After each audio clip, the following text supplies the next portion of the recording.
49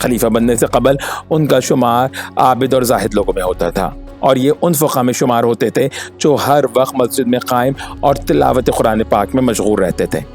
امام نافع مولا عبداللہ بن عمر کا کہنا ہے کہ میں نے مدینہ میں عبد الملک بن مروان سے زیادہ چاق و چوبند سیر و سیاحت کرنے والا اور کتاب اللہ کا قاری کسی کو نہیں دیکھا۔ امام اعمش روایت کرتے ہیں کہ مدینہ کے فقہ 4 اشخاص تھے، ایک سعید بن المسیب، دوسرے عروہ، تیسرے قبیصہ بن ذؤیب اور چوتھے عبد الملک بن مروان۔ دور خلافت میں یہ قبیصہ بن ذؤیب عبد الملک بن مروان کے وزیر تھے۔ امیر عبد الملک بن مروان اس پائے کے انسان تھے کہ سیدنا عبداللہ بن عمر جیسے زاہد و عابد صحابی نے ان کے متعلق فرمایا تھا کہ لوگوں نے بیٹے جنے ہیں جبکہ مروان نے باپ جنا ہے، یعنی عبد الملک۔ یہی وجہ تھی کہ ایک دن جب سیدنا عبداللہ بن عمر نے لوگوں کا عبد الملک بن مروان کی عمارت میں اختلاف دیکھا تو کہا کہ کاش اس لڑکے کی عمارت پر سب کا اتفاق ہوتا۔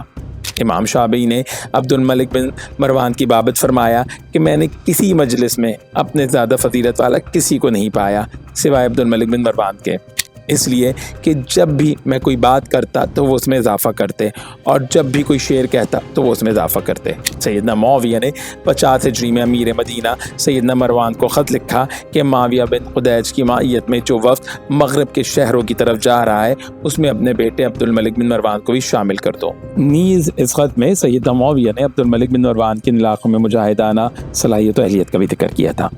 امام زہری فرماتے ہیں کہ عبد الملک بن مروان نے فرمایا کہ ان قریب اٹھ جائے گا، جس شخص کے پاس ہے جلدی سے پیش کرے، نہ خیانت کرے اور نہ پہلو تہی کرے۔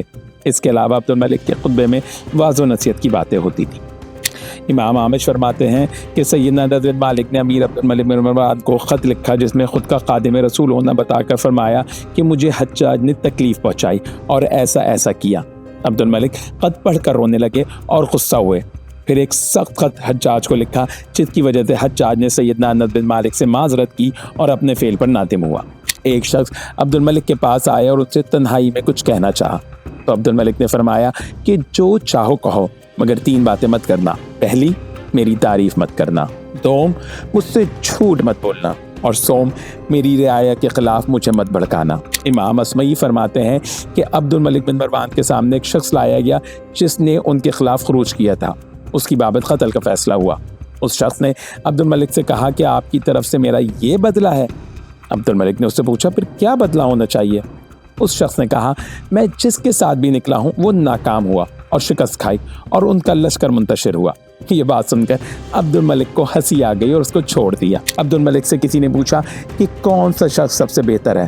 فرمایا کہ جو بلندی کے بجائے تواضع اختیار کرے اور قدرت کے باوجود سخط اختیار کرے اور انتقام پر قدرت رکھنے کے باوجود انتقام نہ لے۔ بہترین مال وہ ہے جو قابل تعریف ہو یا مذمت کو دور کرے۔ یہ کبھی نہ کہو کہ کون پالے گا، کہ تمام مخلوق اللہ کا کنبہ اور عیال ہے۔ امام اسمعی روایت کرتے ہیں کہ ایک مرتبہ عبد الملک بن مروان نہایت فصاحت و بلاغت کے ساتھ خطبہ دے رہے تھے۔ اچانک خطبہ روک کر رونے لگے اور پھر کہا اے میرے رب، میرے گناہ بہت زیادہ ہیں اور یقیناً تیرا کم از کم معاف کرنا ان گناہوں سے کہیں زیادہ ہے۔ اے میرے اللہ، اپنے قلیل عفو سے میرے عظیم گناہوں کو معاف فرما دے۔ راوی کا کہنا ہے کہ جب حسن بصری کو یہ خبر ملی تو وہ رونے لگے اور پھر کہا کہ اگر کوئی کلام سونے سے لکھنے کے قابل ہوتا تو یہ کلام سونے سے لکھا جانا چاہیے۔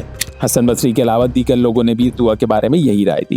امیر عبد الملک بن مروان کی خلافت کی بیعت 65 ہجری میں کی گئی جو کہ مصر اور شام تک محدود تھی، جبکہ دوسرے علاقوں پر سیدنا عبداللہ بن زبیر کی خلافت قائم تھی۔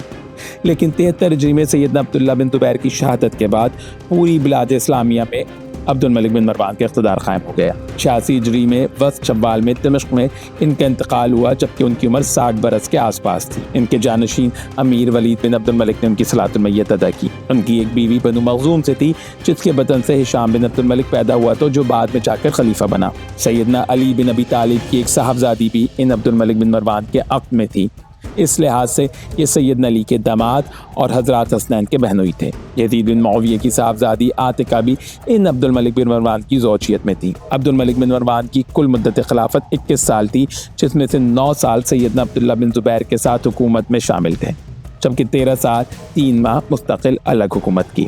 البدایہ والنہایہ جلد 9 صفحہ 77 تا 82۔ علامہ ابن قتیبہ اپنی کتاب المعارف صفحہ 156 پر لکھتے ہیں کہ عبد الملک بن مروان کے 15 بیٹے اور 2 بیٹیاں تھیں۔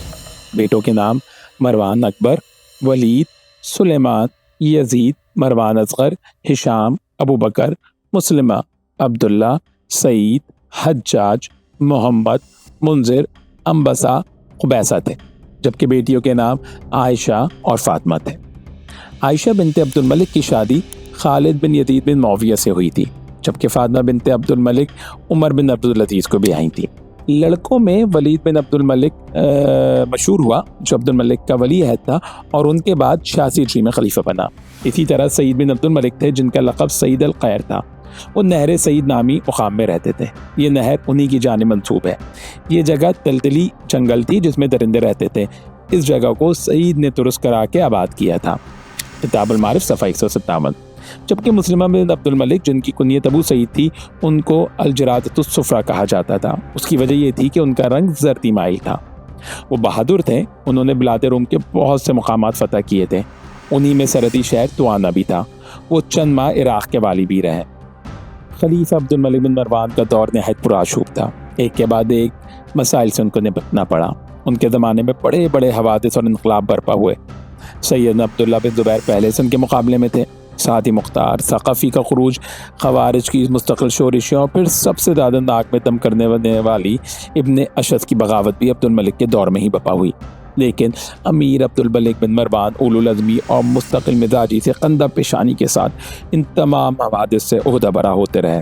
علامہ شاہ محی الدین ندوی عبد الملک بن مروان سے متعلق اپنی تاریخ اسلام کی جلد 2 صفحہ 429 پر لکھتے ہیں کہ عبد الملک نے اپنے عزم و استقلال اور تدبر و شجاعت سے تمام مخالف حالات پر قابو حاصل کر کے دوبارہ اموی حکومت قائم کر دی۔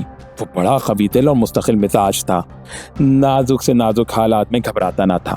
مشکلات اور مصائب کے ہجوم میں اس کی ہمت اور زیادہ قوی ہو جاتی تھی۔ 62 ہجری میں جب وہ مختار ثقفی سے مقابلے کے سلسلے میں پائے تخت سے باہر تھا، اس کو ایک ہی شب پے در پہ حوصلہ شکن خبریں ملی کہ اموی حکومت کا قوت بازو عبید اللہ بن زیاد مختار کے مقابلے میں مارا گیا۔ ایک اور ممتاز افسر ابن زبیر کے مقابلے میں کام آیا۔ ان کی فوجیں فلسطین میں داخل ہو گئیں۔ شام کی سرحد مسیسا پر رومیوں نے حملہ کر دیا۔ دمشق کے اوباشوں نے شہر میں غدر مچا دیا۔ قیدی جیل توڑ کر نکل گئے اور آراب بدوؤں نے حمص اور بالبک پر طاقت کی۔ ایک وقت میں اتنی مخالف خبریں مستقل مزاج آدمی کو گھبرا دینے کے لیے کافی تھی۔ عبد الملک مطلق نہ گھبرایا، بلکہ اس شب کو وہ اور راتوں سے زیادہ خوش، بشاش اور مستقل مزاج نظر آتا ہے۔ اس کے اس استقلال، ہمت و شجاعت نے نہ صرف تمام مخالف حالات پر قابو حاصل کر لیا، بلکہ نئی فتوحات بھی حاصل ہوئیں اور سندھ سے لے کر جبلاٹر تک ایک متحدہ حکومت قائم ہو گئی اور اس کے جانشینوں کو اطمینان کے ساتھ تعمیری کاموں کا موقع ملا۔ دوستو، یہ تو تھا علامہ شاہ محی الدین ندوی کا تبصرہ عبد الملک بن مروان کے متعلق۔ اب ہم اپنی اس ویڈیو کو علامہ نجیب آبادی کے تبصرے پر ختم کرتے ہیں۔ علامہ نجیب آبادی اپنی کتاب تاریخ اسلام میں لکھتے ہیں، عبد الملک بن مروان خلفائے بنو امیہ میں ایک مشہور اور بااقبال خلیفہ تھا۔ اس نے تمام عالم اسلام کو ایک مرکز سے وابستہ کرنے میں کامیابی حاصل کی اور شہادت عثمان کے بعد جو افتراق پیدا ہو گیا تھا اس کو دور کر کے عالمگیر اسلامی حکومت دوبارہ قائم کی۔ اس کام میں اس نے سختی و تشدد سے زیادہ کام لیا، لیکن وہ اس کی معذرت میں خود کہا کرتا تھا کہ اگر ایسے جاہل و سرکش لوگوں سے صدیق اکبر اور فاروق اعظم کو واسطہ پڑتا تو وہ بھی یہی کرتے جو میں نے کیا۔ عبد الملک نے بنو امیہ کی حکومت کی جڑ جما دی جو اس سے پہلے مشتبہ حالت میں تھی۔